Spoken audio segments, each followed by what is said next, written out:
The results I'm about to read to you are from what's called the compassionate use.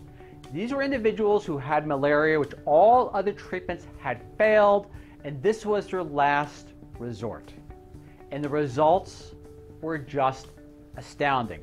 Again, the researchers refrained from using the word cure. They only want to use the word cure in regard to these 18 particular patients. So let's begin and get right into the public citation title as follows.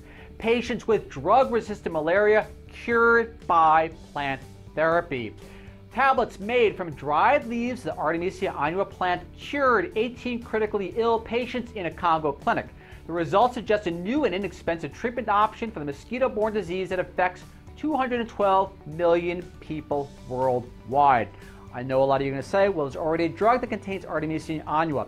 The problem with that, the research discovered, is that drug combination, or otherwise known as ACT or artemisinin combination treatment, doesn't release adequate amounts of the artemisinin into the bloodstream. For whatever reason, the combination is nowhere near as effective as the natural dried leaf artemisia put into tablet form. But to proceed, when the standard malaria medications failed to help 18 critically ill patients, the attending physician in the Congo clinic acted under the compassionate use doctrine and prescribed a not yet approved malaria therapy made only from the dried leaves of the Artemisia annua plant, otherwise known as Sweet Annie, in just 5 days.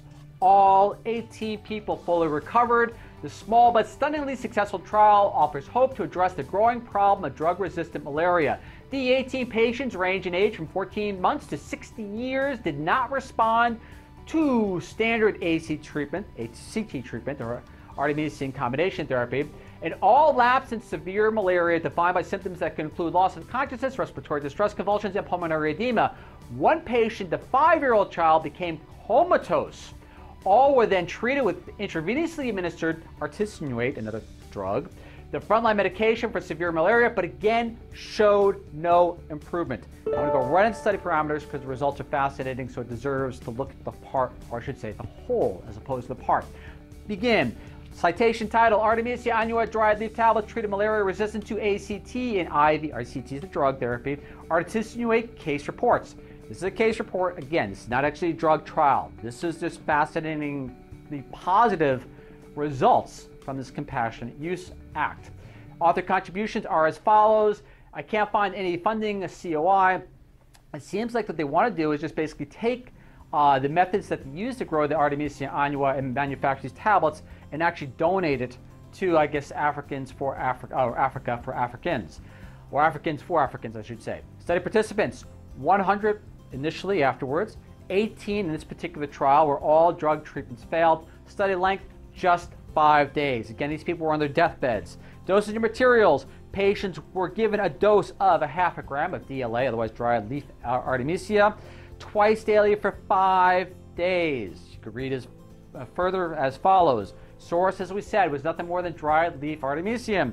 Results: as a last resort, and I want to reiterate, last resort, doctors turned to dry leaf artemisia, DLA, a therapy developed and extensively studied by the researcher here, Weathers, and her team. After 5 days of treatment, only 2 tabs a day, I guess? Yeah, just 2 tabs a day, or twice daily, half a gram. The 5 days of treatment with tablets made from only dried leaves and powdered leaves of Artemisia, which were prepared and analyzed using methods developed by the researchers, all 18 patients fully recovered. Fully. Basically, as stated, laboratory tests showed they had no parasites remaining in their blood, and then they treated, again, another 100 individuals on top of that that had drug-resistant or ACT-resistant malaria, and they received similar results.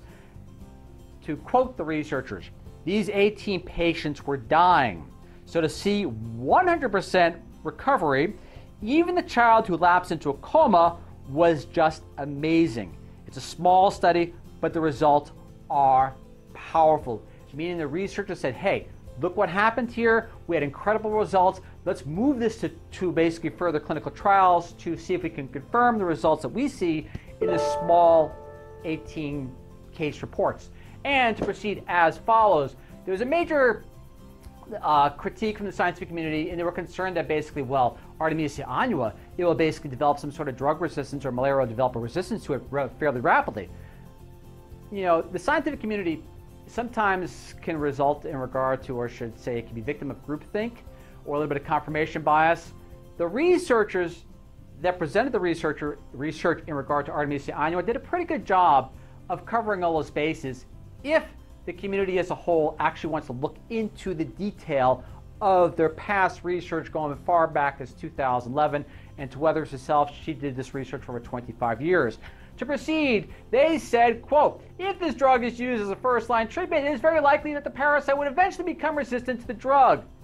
In the research, if they had bothered to read it, they would have found as follows. And an experiment that accelerated the evolution of the malaria parasite by passing it through up to 49 generations of mice, the parasite showed no signs of resistance to dry leaf artemisia.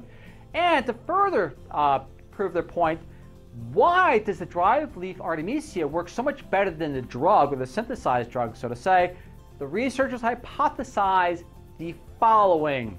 In 2011, they were first to demonstrate that the dried leaves of the Artemisia annua plant deliver 40 times more artemisia into the blood than does the drug based on the chemical extract of the plant. They further hypothesized that because of the combination of parasite-killing substances normally present in the plant, it may be a combination of the artemisian as well as the flavonoids itself in this dried leaf artemisian, tablet.